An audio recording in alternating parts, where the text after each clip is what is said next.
Join us on an investigative journey as we educate each other on a scientific discovery, concept, or phenomenon.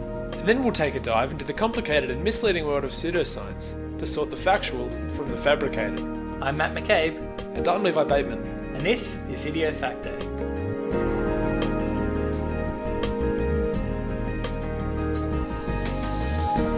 So, I got a Snapchat from you the other day of you and Christy sitting in front of a psychic. Yes, we went to see a psychic. Did she have anything interesting to say to you? Lots of interesting things to say. Anything that rang true with you? Well, probably lots of things that would ring true with a lot of people. Oh, that's interesting. Hey, we should do an IdioFacto on psychic. I think we probably should. Yeah, it was a lot of broad statements, and some of it you could probably relate to yourself, and you could think, wow, how did she know that? Or that's something that I can see relating to my life. But it was just a bit of fun. I did get told, though, that I lose things a lot, and it's not my fault. It's because the fairies like to move them around. Yeah, fairies are like that sometimes. And to combat that, I need to have a goblin war. I need to put bells on my front door and my back door. Ah. So that the fairies can't come in and out of the house without me knowing about it. So no mandrake roots or anything? Nothing like that, no, just a simple old bell. Oh, good. Well, let me know how that goes for you. Yeah. Well, in a much more scientific sense, you're going to talk to us about submarines this week, I believe. Yes, I educated myself on subs, which is something that I've been... Subs, yeah. See, I'm getting around the lingo. I'm just calling them subs now. Have you been in a submarine? Like, you know, you've been in a helicopter and it was basically a limousine. Have you been in a submarine before? Nah, I've not been in a submarine, unfortunately. It's something that I'd like to have a look at, but as you find out, they wouldn't be very nice places to live. I have actually been in one before, not when it's submerged, but at the Maritime Museum in Sydney, there's an old submarine that is just docked and you can go through, and they seem pretty cramped. Oh, yeah. That's sort of part of the sub life. The sub life. Yep. All right. That's what we call it in the sub game. Okay.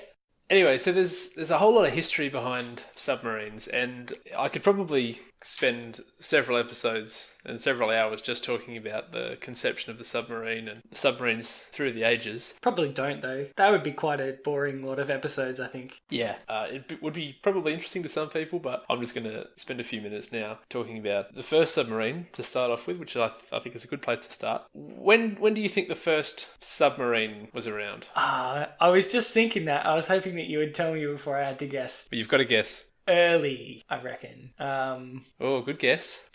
1650. Oh, you are so close. How close? So the very first submarine, and there's not a heap of evidence on this, but the first submarine in literature was in 1562. This first one that was ever written about was in 1562 when two Greek guys submerged and surfaced several times in the River Tagus while they carried a candle in their hands which stayed lit and they stayed dry. It's possible that this story could have been a little bit embellished and there isn't a whole heap of evidence on it, but only a few decades later, in 1620, a Dutchman, Cornelius Drebbel, produced an underwater craft, and there's fairly good evidence of this. It was actually powered by oars and was capable of staying underwater for up to 3 hours, and it could carry 16 passengers. There were several versions of it, but the last and most successful version of it was 16 passengers could dive to a depth of 4 to 5 meters, which is pretty incredible considering this is in the 17th century. Yeah. There were no internal combustion engines yet. These are not just diving bells, these are self-propelled submarines. Yeah, they had a rough drawing of one, and it sort of looks like almost like two wooden rowboats on top of one another, one upside down on top of another one with some oars sticking out the side. But obviously there was a more complicated method of sealing the two together so that everybody stayed dry, and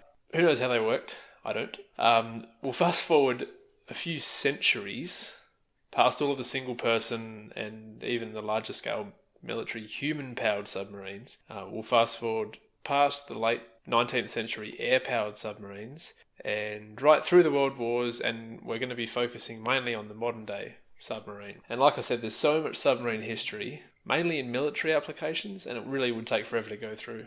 And it's probably somebody's job to know submarine history. It's your job. It's my job today. So just quickly before we move on from submarine history, the progression from human-powered to modern mechanical submarines sort of happened during the 20th century. Diesel-electric subs became popular and the periscope became a standard edition on all submarines. So the way that a diesel electric sub works is diesel engines power generators which charge batteries. Of course, this can only happen at the surface level, and the reason that a diesel engine can't just run the submarine propeller is because internal combustion engines require oxygen. And if you think of a submarine as a big sealed tube, there's people inside it, and an engine would very quickly use up most of the oxygen, most of the air that's inside the submarine. So you can't run an internal combustion engine. So the diesel engines run at the surface, they charge the batteries, and then the batteries are used to power the sub when it's underwater. But of course, because you're on a battery, this limits the amount of time that you can spend underwater. World War II era submarines could sort of travel 4 to 10 kilometers per hour, which is quite slow.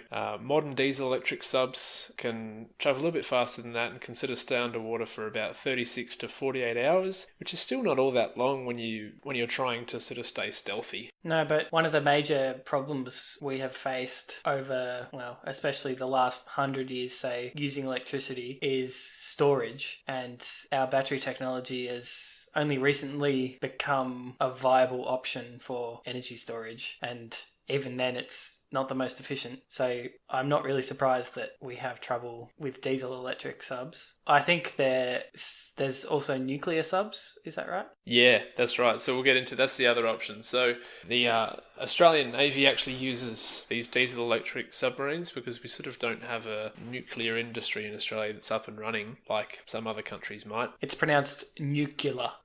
Nuclear. So most small subs that sort of run on a tighter budget, or a lot of research submarines, or even tourist submarines are a thing that I didn't sort of realise. These are still diesel electric or run off some sort of rechargeable battery. But most of the larger strategic or ballistic submarines are all nuclear powered. So like I said, there are still diesel electric subs around, but usually a smaller craft or a craft that doesn't necessarily need to stay underwater for a long period of time from a strategic point of view. I'll just quickly touch on U-boats, and you might have heard of U-boats. They look much more like a boat. They've usually got a deck and they've got probably some guns mounted on them in a Navy application. They're still capable of underwater travel. They're mainly a German machine, but their primary role is not necessarily to travel underwater. It's to be a boat that can submerge if it needs to. So we'll move into submarine technologies because there's a few incredible things that are going on with submarines. Firstly, they can float, and then they can sink, which is not special about any boat. Any boat can sink, but then it can resurface on its own, and it can stay underwater for many weeks, and some of the bigger subs even many months, whilst keeping dozens and dozens of crew members alive. And of course, the crew members need to breathe, drink, eat, sleep, exercise. So how does a submarine cater for all of these things? We'll talk about the power supply for starters because this is probably the most integral part of the submarine. So the first nuclear-powered subs appeared in 1954. They've come a long way since then, but the concept is roughly the same. So the nuclear subs were groundbreaking, and it meant that submarines no longer needed to come to the surface for air or for fresh water. So the amount of time that they can spend underwater was only limited by the food supply. So basically how it works is you've got nuclear reactors, one or sometimes two on the bigger submarines. The nuclear reactors basically boil water and produce steam, and then the steam turns turbines, which powers generators, and then this produces electricity to run electric motors, which is basically how a nuclear power station works. But this is all happening on a very small scale, underwater, inside the metal tube that you're living in, which is pretty scary when you think of it like that. Well, it is, but I think in that situation I'd be more scared by the thousands or millions of gigaliters of water that are surrounding me more than the nuclear reactor that's near me. Yeah, big time. And there's some pretty huge pressures when you get down deep to the maximum diving range of some of these submarines. So the engineering of them and the strength and reinforcement of them is pretty important. So another benefit of nuclear subs is that they can operate at top speed for an indefinite amount of time. Basically, diesel electric subs, they would deplete their batteries quicker if they were to travel at their top speed. So they basically have to travel at slower speeds unless they really need to go fast. And then they have to resurface to run the diesel generator again and recharge the batteries. Diesel electric subs are actually more stealthy because there's only electric motors to run, while a nuclear sub are noisier because of the turbine system and the cooling system. So there's pros and cons of both. They sort of have different applications. Whenever there's a need for a submarine to stay underwater for a really long time, for example, a mobile platform for launching nuclear ballistic missiles that has to stay at an unknown location, these are usually nuclear subs. But when you've got a smaller attack sub that's just designed to dive into a harbour somewhere in an unknown position and destroy any enemy ships, this is usually a diesel electric sub because it's harder to detect underwater. So we'll get into submarine movement and how they get themselves around. So there's the thrust. The thrust comes from either propellers or pump jets. So the propellers are louder, but they're far more efficient. And the pump jets are quieter, but less efficient, and they're actually slower. So again, it just depends on what you need the submarine for, whether you need it to be fast and power's not your concern, or whether you want it to be slow and stealthy. Both of these are powered by the electric motors. So the turning movement, left and right, comes from a rudder, the rear of the submarine, much like a ship or a boat. Small movements up and down come from the diving planes, which are kind of like the wings on an airplane. But the most interesting part about a submarine is the ability for it to dive deep and to resurface. And this is done with different tanks around the submarine that can fill with water and empty themselves. Ballast. That's right, so we've got ballast tanks and trim tanks. So basically the ballast tank affects the depth of the submarine. So the more water that you pump into the ballast tank, the deeper that the submarine goes, which makes sense. It makes it heavier. It overcomes the buoyancy of the air. We have ballast tanks on a wakeboarding boat as well. If you pump water into that, it has the boat sink lower into the water and puts out a bigger wake. So, except you're not trying to submerge a wakeboard boat, you're just trying to get it deeper in the water. Yeah. Hopefully you're not submerging a wakeboard boat. So that's what the ballast tank does. Something that a wakeboard boat probably doesn't have is trim tanks, although they may have. But the trim tanks in a submarine are at the front and the rear of the sub, and they basically make the bow and the stern of the submarine sink or rise to keep level, depending on where you are in the submarine, where you are in the water, what the currents are doing. You want the sub to be flat. So that's how they get around, but when you're underwater, you're essentially blind, especially if you're deep, because no light gets down there, so you have to navigate somehow. So Bing. there's a few Bing. different methods of... Is that sonar that I hear? Bing! So... No, keep going, that was great. We can just... Shut up! We can just make a few episodes just of sonar noises. What other scientific noises do you know, Matt? Oh, I can do the old dial-up modem thing. No, I'm not going to do that. The most obnoxious sound in the world. All right, that's just silly. Let's get back to submarine navigation. Sure. Bing! So there's a few different methods of navigation used by submarines. So obviously GPS is the most accurate. Does GPS work under that level of water?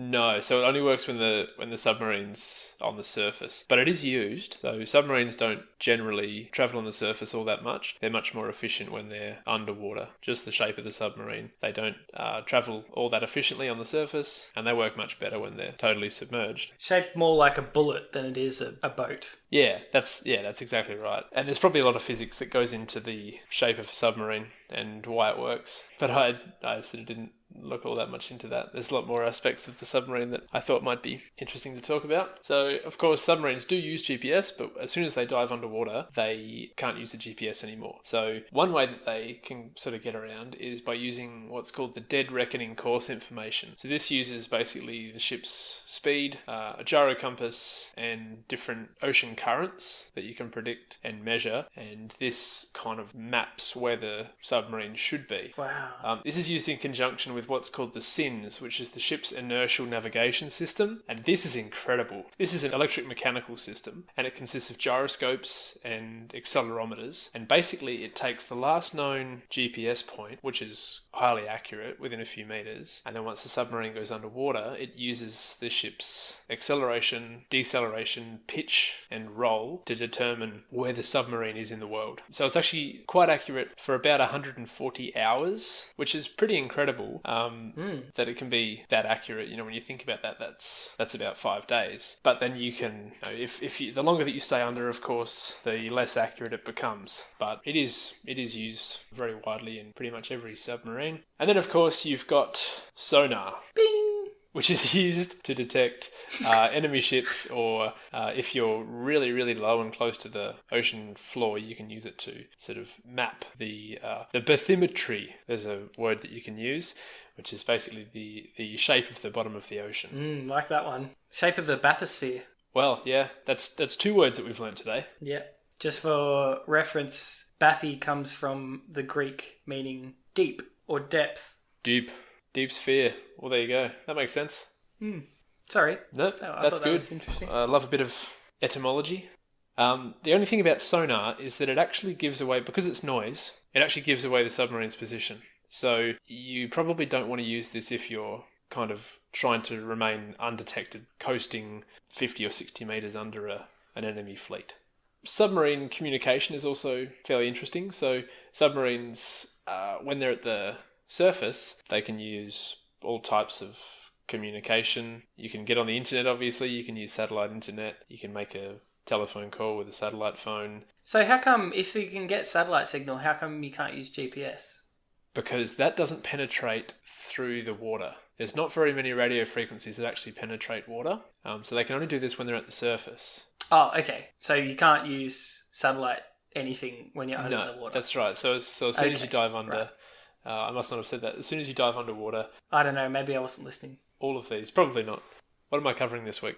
It's planes, isn't it? Yep, got it. No, sonar. Sonar. Do the noise. No. I'm not a performing monkey. So submarines can actually communicate whilst they're underwater, but they have to use VLF and ELF radio frequencies, which stands for very low frequency and extremely low frequency. Extremely low frequency? Yeah. Is there an EHF? I'm not sure. Because there's VHF and UHF, ultra and very. Yeah, that's right. So these are very low frequencies because only the very lowest frequencies can actually penetrate the water. But because of VLF's low bandwidth, it's not very good at transmitting information, and it can't actually even transmit voice signal in real time. So you can send a signal on it, but the maximum that it can sort of transmit is about 700 words per minute in text, which is helpful, but if you were using it in a tactical military application, you'd want to be pretty careful about what you're sending. So as I said, when you're at the surface, communication is much better. You can send an email, which they do. Submarine seamen, I guess you would call them, can send and receive emails from their family. As you breach the surface of the water, you can get satellite internet, but of course your stealth is compromised, so you want to make sure that coming to the surface is required and important. Another interesting thing that some submarines can do is they can launch buoys from themselves on a wire tether to shallower depths, and you can use this buoy as an antenna to receive or transmit radio messages, which I guess by some systems would probably still give you away, but it's better than the entire submarine coming to the surface. There's a few interesting ways that submarines work to keep the submariners alive. So there's a desalination plant which actually produces drinkable water from seawater. There's an oxygen production device which uses hydrolysis to produce breathable oxygen inside the ship. So this basically passes an electric charge through water which separates out the hydrogen and the oxygen into a usable, breathable gas. So not all the water that's used on the submarine is actually produced with this desalination. A lot of it's recycled. So the water from the sinks and the showers is all stored in a grey water tank, and then it's cleaned and recycled. But then you've got these black water tanks. What do you reckon these store? Water that people have used to wash ink off their hands with. Nope, not even close. Damn, I thought I had it there. It's toilet water. It's toilet wastewater. So this is too difficult to recycle and to clean on a small scale, like in a submarine. But what happens, it's stored in these black water tanks, and then these tanks are then pressurized. It's compressed, and then it gets expelled from the ship using pressurized oxygen or water. So there's a reason why you can't just open up an opening in the side of the submarine and let the contents of these black water tanks flow out. And it's because the submarine is so far under the water, there's such high pressure from the ocean that if you just opened up this opening, it would all rush in. The tank would get flushed with high pressure deep ocean water, and you would essentially blow the system and the submarine would fill with water. So it's actually a pretty difficult system to use. Yeah, that's kind of terrifying. And apparently it can get quite dangerous or quite messy, which is funny. So apparently something that I've learned that's kind of cool is that food is apparently of notoriously high quality on a submarine when compared to a Navy ship that's on the surface. Rumour has it that it's because the submarine is so small and so the ship's cook or chef has nowhere to hide if he cooks a crappy meal. Right. So they make sure that the food is good. Probably what's more likely is that there's a smaller crew and there's quite good facilities to keep fresh food cold, and so you're not cooking for several hundred or 1,000 people like you might on a aircraft carrier. It's not a large scale catering exercise. It's just like a family meal sort of thing. That's right. It's probably a little bit bigger than that. But a lot of these submarines carry sort of 60 to 100 people. Okay, that was my next question. Yeah. That's quite a lot. Yeah, there's a few good videos, and I'll post the link to one of the great explanatory videos in the show notes. But the example that they used in that was, about 60 to 100 sailors. There's a small gym to keep the submariners fit and entertained. There's very small bunks, as you can imagine. Space is a luxury, and there's almost no privacy whatsoever on a submarine. And some bunks actually have to be shared by 2 sailors because there's so few rooms. So they're on opposite shifts, and when one's sleeping, the other one's working, and... Exactly. Yeah, that's right. And there's actually not many toilets on a submarine either, so there's very few showers, and as you can imagine, the time that you can spend in the shower is strictly limited to 2 or 3 minutes, and there's only about 2 toilets on a submarine for 60 to 80 people, so you've got to be pretty strategic as to when you can use the toilet. So not everything's always hunky-dory on a submarine, and when things go wrong, they tend to go really wrong. If there's a breakdown, you can't just pull over on the side of the road and check what's going on. Usually you're several hundred metres underwater, and it's a pretty hostile environment down there. So in 1963, the USS Thresher was conducting deep diving tests, and they encountered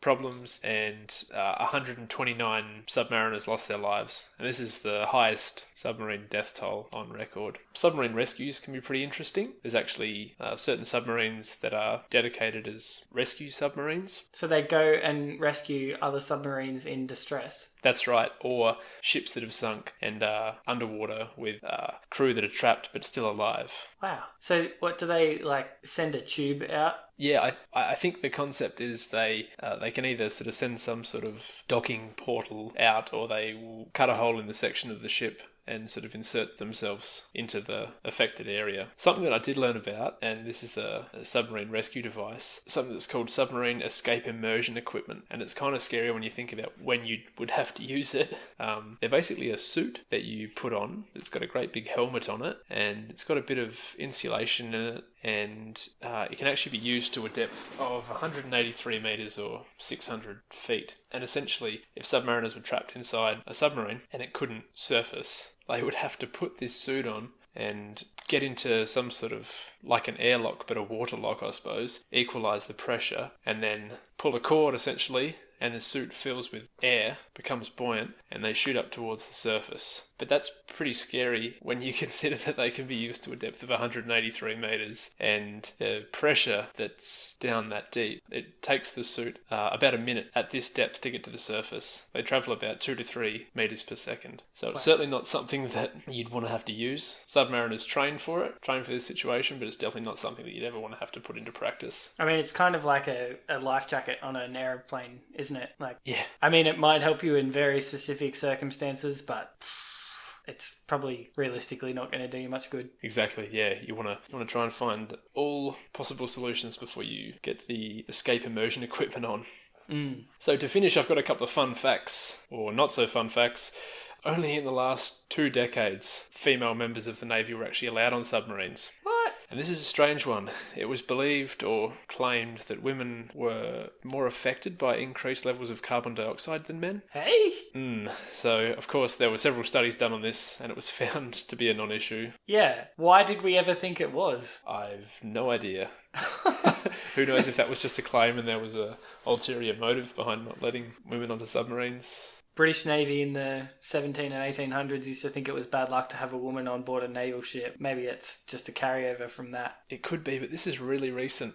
Yeah, I know, but... Like, we're talking 80s, and even some navies, even in the last 5 years. Well, that's That's just bizarre. It is. So that was an interesting bit of trivia. I'll finish on this one with just because I'm a big fan of large feats of engineering. The largest submarine in the world is called Project 942, or the Akula submarine, or the NATO nomenclature for it is a Typhoon class submarine, which is used by the Russian Navy. I think there were only 6 built, 6 or 7. I think there were 6 built, there was 7 planned, but 1 was canned at the last minute. And fortunately, there's only 1 still in service. And who knows how long that's going to last. But they were built in the 80s. They're 175 metres long, which is massive. And they displace 48,000 tonnes of water when they're submerged. And they can travel up to 50 kilometres an hour. So the scary part is that they're capable of carrying 20 ballistic missiles, each with 10 nuclear warheads, which means that they can carry 200 nuclear warheads. Whoa. Plus a scary amount of torpedoes. So I thought that was quite incredible. I can't imagine anything that's that long cruising around underwater. No, that's crazy. What was their sci-fi name? Project 941. Project 941.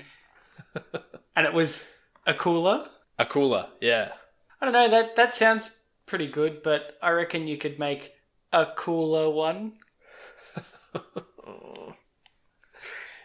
You've just lost us half our listeners. Oh, come on. We've only got 5 people left now. Oh, well. Thank you for sticking around, 5 people who enjoy really bad puns. Maybe don't tune in next week if that's what's going to follow. So, that's submarines for you.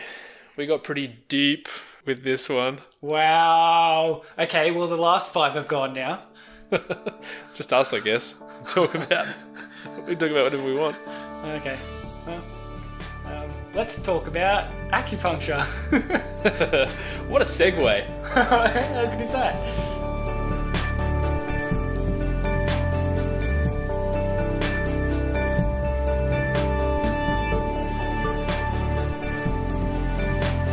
So are you about to get stuck into acupuncture? Wow. Levi, we don't even have any other listeners to get rid of. What are you doing? Oh, it was bad, but you get the point. Oh my god. Okay, alright, I'm just going to start because you're embarrassing.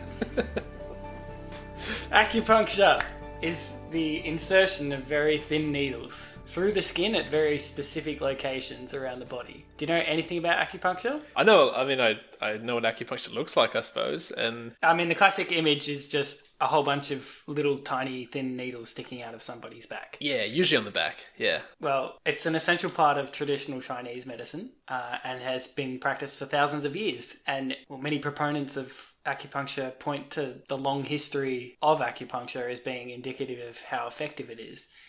When in fact it really should be indicative of how skeptical we should be of the procedures. That's right. The amount of time that something has been around unchanged doesn't necessarily mean that it's been effective for that entire time. No, and the fact that it was developed several thousand years ago as a pre-scientific superstition, long before almost anything about biology was understood with any sort of significance, especially disease pathology and like germ theory, and we should be especially skeptical of things like that have no scientific underpinnings to begin with. Yeah. Which is one of the major issues with chiropractic as well, is that whether or not there is evidence to suggest that it's effective now should be taken with a high degree of skepticism, given that they were developed on unscientific grounds. That's right. Medical practices should be developed with a scientific base. Yes. Not developed or invented and then being tried to have been proved later. That's right. Sort of not the correct way to go about it. So the way that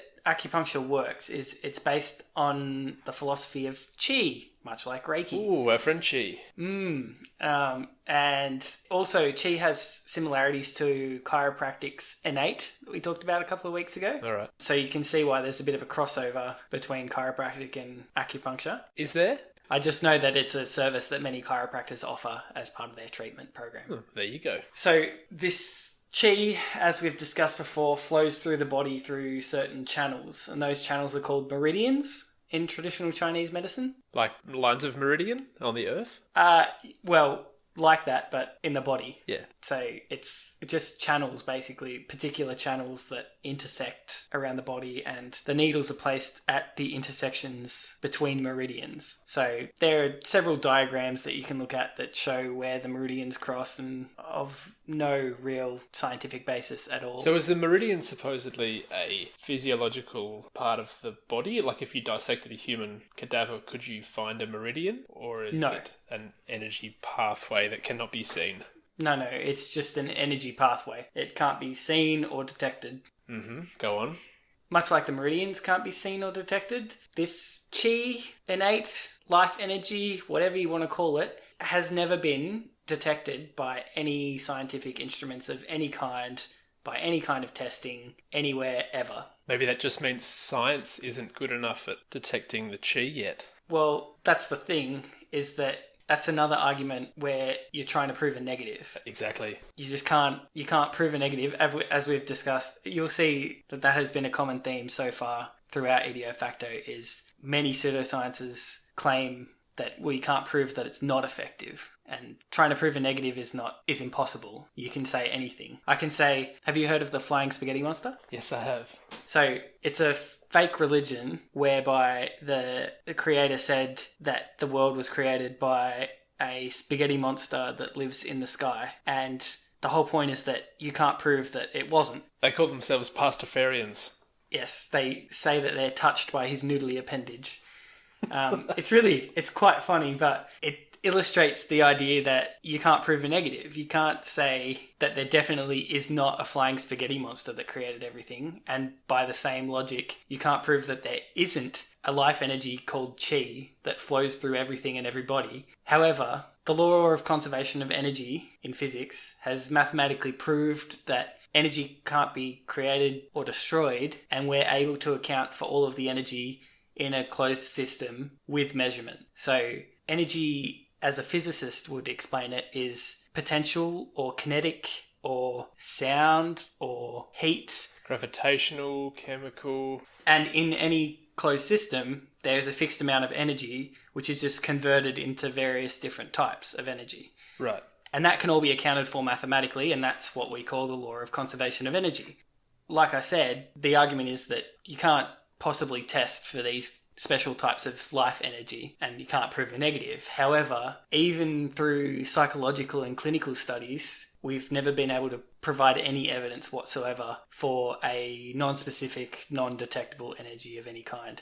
Right, so whether or not we can find it and detect it and measure it mathematically or physically, that's a whole different ballgame to actually a human being being able to detect it. Is that what you're saying? We've never been able to? That's right. So not only can we not detect it mechanically or physically, but also we can't detect any of its effects psychologically or clinically. Whilst it's being trialled in a controlled system.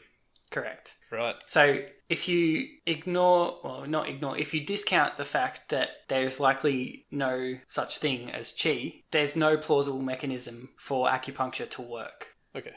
Those who accept a non-chi explanation of acupuncture have hypothesized various other mechanisms, like it stimulates the release of natural painkillers or muscle relaxants, and there's a few other explanations, but they're more plausible than chi, but they're completely speculative and couldn't account for most of the medical claims made for acupuncture. I guess, though, to be fair to them, removing the acupuncture needles from your skin would relieve the pain of having acupuncture needles in your skin. Yeah, it's mostly painless.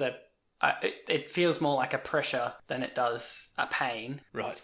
And there is very limited evidence to say that there may be a small and short-term pain reduction effect, but like I said, the evidence is limited and the effect is small. Okay. Many modern acupuncturists use electrical stimulation through the needles, called electroacupuncture. Oh, that sounds terrifying. Yeah. Well, they say that it improves the process, and they use this as evidence to say that the acupuncture works. They'll electrostimulate the needles and then say, look, people who undergo this electroacupuncture actually have better results than those who don't undergo any sort of acupuncture. Right, and do they? They do, because transcutaneous electrical stimulation, or TENS, is a medically accepted treatment for chronic pain and can be used by a medical professional to provide pain relief. But you're no longer administering acupuncture anymore. You're now administering TENS. That's right. It's a bait and switch argument. So using electricity through acupuncture needles is no more acupuncture than injecting morphine through those needles would be. Right. And in fact, that is another medically accepted process that we use. Yeah, or ingesting, for example, peppermint essential oil and claiming that it can cure your headache, but then it works even better if you also take a paracetamol tablet with it. That's right. That's a pretty common argument as well as the bait and switch, sort of like we used electroacupuncture and therefore acupuncture works. Okay. No, what you did was use TENS and also there were acupuncture needles. What does the science say about acupuncture? That's probably... What does it say? Yes, because that's the most important part. So a 2009 review, get this, it's a meta... I'm going to call it a meta-review. Right. Because it was a review of Cochrane Library reviews. So... Reviewception. Yes. It's a meta-analysis. Right. It was in 2009... in the Journal of Pain and Symptom Management, and it analysed 32 Cochrane Library reviews on the efficacy of acupuncture on various medical conditions, including shoulder pain, elbow pain, insomnia, labour pain, smoking cessation, schizophrenia, depression, epilepsy, whiplash, and many, many more. Of these 32 reviews, 25 were decidedly negative. There was no evidence to suggest that acupuncture was effective in 25 of the 32. None whatsoever. Okay. That still leaves 7. There were 2 of those 7 that were inconclusive, and that was due to the lack of quality in the available evidence. Right. That leaves 5. 2 of these were tentatively positive, and 3 were generally regarded as being supportive of acupuncture treatments. So I want to talk about those 3 that were regarded as supportive because I feel like it's a good exercise on skeptical thinking and critical thinking techniques. Cool. Okay, I'm glad we'll go through these because these are the 3 that I would latch onto if I were a supporter of acupuncture. Well, and also you should remember that these 32 papers are already review papers, so they sum up a whole bunch of other papers as well. So to have 25 of them that were absolutely negative, 25 of 32, that's pretty conclusive. To have another 2 that were inconclusive, that is no evidence for acupuncture at all, and 2 were tentatively positive, 3 were positive, but we'll get into the issues surrounding these 3. So this poor quality of evidence is something that you have to be really careful with, even within the scientific journal world. So something can be included in a scientific journal or a meta-analysis, and the evidence can still be quite poor, but it can be included with that caveat, not always listed explicitly. Yes. So you do have to do a bit of digging to work out the quality of the evidence that you're dealing with. And even when it is listed explicitly, it's unlikely that in the abstract you would see, this is a poor quality study on blah, blah, blah. They're not going to admit that their evidence is weak. Yeah, exactly. Anyway, let's talk about these 3 articles. In 2006, Cochrane Library released a review on the effectiveness of acupuncture on chemotherapy-induced nausea and vomiting. So overall, there was a sample size of 1,247 patients. It's a good sample size. Fairly large sample size. Remembering that this is an amalgam of a bunch of papers, so that wasn't just in one study, that was over the several studies that they included in this review paper. Right, difficult to control. All the variables. Variables. Yes. So the summary basically is that electroacupuncture seems to have a small benefit. However, well, we've already talked about electroacupuncture and how it's not actually acupuncture. Anyway, it does seem to have a small benefit, which is expected. However, the trials included in this review paper didn't include a comparison to modern antiemetic or anti-nausea drugs. And so the effect may be clinically irrelevant. It may have a small effect to use electroacupuncture, but there was no comparison to actual drugs that you would take to prevent nausea. Okay. So it may be a much smaller, and I would say likely be a much smaller effect than actual modern antiemetics that you would be given in that situation. Right, so like most of, like a lot of pseudoscientific practices that claim to have an effect and provide a non-medicated option, this option is usually of far lesser an effect than what the medicated option might be. And therefore clinically irrelevant. Yes. Some of the studies in this review paper talked about self-administered acupuncture, and that also seemed to have a small benefit. However, the self-administered acupuncture papers were not placebo-controlled. No placebo was used, and therefore most of the effect can be explained by the placebo effect. Yeah, which is very real and very powerful. And in this case, it's been described as being a very powerful placebo. I would say that the general scientific consensus on acupuncture is that it's a very powerful placebo. Okay, yep. The thing with the placebo effect is that the more drastic the intervention, the more powerful the placebo effect. So if you compared the placebo effect for a pill versus an injection versus a pretend surgery, the surgery would have the greatest placebo effect. Wow, okay. Yeah. And so electroacupuncture feels like it should do something, and therefore right. It probably does. Yeah, okay. Yeah. So overall, the evidence for this review is weak, and therefore it was supportive of acupuncture, but with some caveats that are pretty important to understand. So that leaves two. So 2005 Cochrane Library Review of the effectiveness of acupuncture on nocturnal enuresis in children, which is bedwetting. Right. The total sample size in 4 trials was 251, so not huge. Not massive. The major issues with these reviews is that in 3 of the 4 papers, each group began with significantly different levels of bedwetting before the treatments were given, and it's therefore difficult to pass what effect the treatment actually had. So in one group, in the placebo-controlled group, you had some kids that wet the bed 5 times a week, and in the acupuncture group, you had kids that mostly wet the bed 2 times a week. So they were significantly different to begin with, and therefore you can't pass which effect is just a natural significant difference or which effect is the actual acupuncture treatment. Right, because I was going to say there is a way that you can control different starting points, but it sounds like all of these different starting points were pitted against each other. There are ways you can do that, but it just makes it a lot more difficult. Yes, yeah. And you want to try and eliminate that from the beginning. For sure. Especially with only 251 kids, you really need to control that sort of thing. Right. These were also not placebo-controlled or blinded, so the children understood that they were getting a treatment that would help them with their bedwetting. Okay.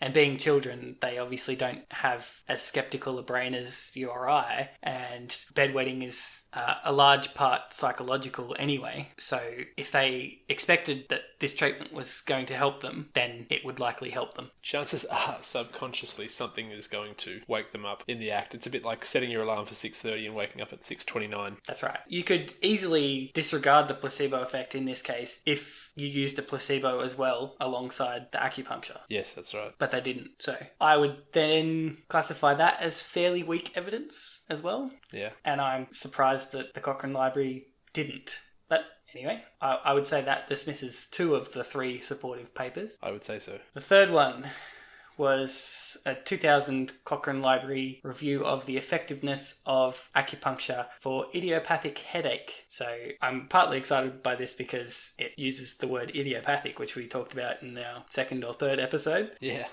Idiopathic means that the explanation comes from within. It basically means there's no medical explanation and it's a self-explained. It's a headache because it's a headache. And we've talked about this several times pre-podcast, and it was part of the inspiration behind the IdioFacto name. That's right. So for idiopathic headache, do you think acupuncture is effective? If we're starting to see a trend, I'm going to say it was effective, but the methodology was a bit shoddy. This one's actually probably the most positive paper, I would say, of all of the ones that I have seen. Right. This review paper actually is probably the most supportive of acupuncture. Okay. It has an overall sample size of 1,151 over 26 randomized clinical trials. It includes acupuncture by any method, so including electroacupuncture. There was significant support of acupuncture overall in this paper. Okay. However, the headaches are idiopathic, and therefore it's impossible to determine exactly by what mechanism the acupuncture is working, because it's impossible to determine exactly what's causing the headache. Is it a stress headache? Is it a tension headache? Is it high blood pressure? Is it what exactly is the acupuncture helping? Is it lowering blood pressure? Is it lowering stress? So it's difficult to actually determine its mode of action, but it should be able to determine whether or not it's more effective than a placebo in a good placebo-controlled trial. Yes, and it was. Okay. And again, it's difficult to placebo control acupuncture because it's pretty obvious if you're getting needles stuck into you. Right. However, the way they control it is by inserting needles not quite as far as you should, or by sticking them in the wrong places, or there's a special machine that's been especially designed for acupuncturist placebo control studies. It's a sheath that goes down and puts pressure on the skin that feels to the patient like they're getting a needle stuck into them. Right. And also the acupuncturist doesn't know whether or not there's been a needle stuck into them. Oh, okay. Effectively a double blind, which is the gold standard for any randomized clinical trial. They didn't use those machines. They only used sham acupuncture, so not sticking needles in far enough or sticking them in the wrong places. I mean, who's to say what the wrong places are, really, because that's right. These meridian lines don't exist, so you could just hit the meridian intersection just by chance. Yeah, that's right. Or it could not be the fact that they're on meridian intersections. It could just be the fact that there are needles being stuck in wherever. It doesn't necessarily mean that it's the acupuncture that's doing it. Right. Anyway, this review paper was supportive of acupuncture. It did seem to make a difference. However, the reporting in general was pretty sporadic, and it was patient-driven and generally of poor quality. So it relied on the patients themselves to give the information. And if you've ever done a dream diary or a food diary or something like that, you should be able to see the flaws with a self-reporting system like that. If you're relied on to report, say, every week how many headaches you've had that week and what their strength was, your memory is inherently flawed and you may or may not give accurate answers. Right. So I'd say that's generally weak evidence, but it's probably the strongest evidence that there is in support of acupuncture. It's interesting, though, that it allowed the inclusion of all forms of acupuncture, including electroacupuncture. I mean, if I was doing a trial, I would have thought to rule this out, seeing as though electroacupuncture is basically TENS that you were referring to earlier. Yeah, well, it wasn't electroacupuncture in every one of the 26 trials that this review paper looked at. Right. But it just used every trial that it basically could get its hands on. So the author of this meta-review paper in the Journal of Pain and Symptom Management said something interesting in his conclusion that I really took on board, and that is that acupuncture used to be considered as somewhat effective for osteoarthritis of the knee. But as more and better evidence became available, this effect became weaker and weaker, and eventually, at this point, it's now considered to be ineffective as a treatment for osteoarthritis of the knee. So his point was that while these reviews may seem like they're in support of acupuncture at the moment, the evidence really is not great overall, and it's likely that given more time and better evidence, the effect will get smaller and smaller, and eventually will be considered ineffective. So I guess at this stage we're not even calling it plausible. I personally wouldn't call it plausible, and this scientist from this article from the Journal of Pain and Symptom Management was of the same mind. There is no plausible mechanism, and it's likely that with better controlled trials there would be no effect. I guess it's with anything that doesn't have a measurable or detectable mode of action, sort of rings alarm bells for me. Most drugs and medical practices that are used in medical practices have a mode of action that you can measure and you can discuss and you can explain to the patient. That's right. Whereas simply saying it helps the flow of chi through these meridian lines is not enough for me personally. That's right. There's no evidence for chi, and acupuncture is a pre-scientific philosophy-based treatment that has no logical or plausible mechanism of action supported by any scientific evidence. And despite a few trials showing weak evidence for a small level of efficacy for treating pain-related conditions, the overwhelming weight of evidence is against acupuncture as an effective treatment for medical conditions of any kind.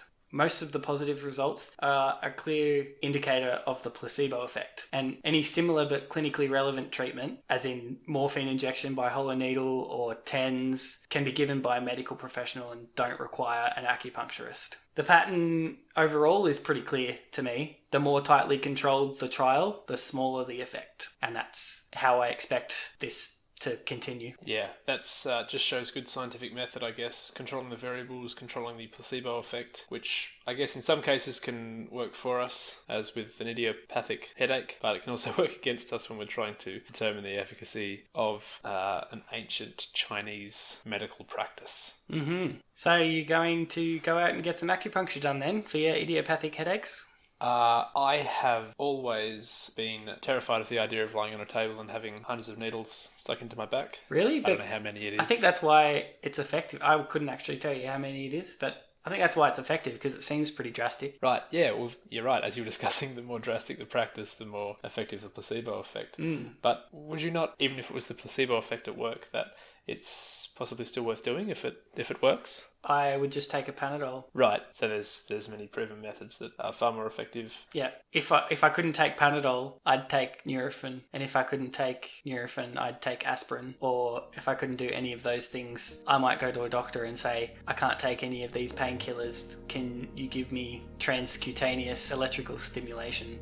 You could always try rubbing lavender oil on your temples. Oh, well, that problem solved. Who needs any medical drugs when you can just use lavender oil? See, there's a reason that you keep me around. That's it. You're a genius. Saving you money on doctor's appointments, you see. I'm glad that I stopped your puns.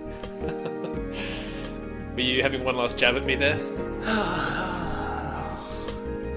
They're getting Come worse. on. They're getting... Give me that one. No, they're getting so much worse. That's it for this episode of IdioFacto. Forward all suggestions, hate mail, evidence, arguments, and pun suggestions to idiofacto@gmail.com. And you can reach us on Facebook, Instagram, Twitter, and all other social platforms at IdioFacto. The links will be in the show notes. Do you know anything about acupuncture? Sounds like a prick. Wow, you just... Well, it does. It's not even... Oh, I mean, it is, technically, yeah.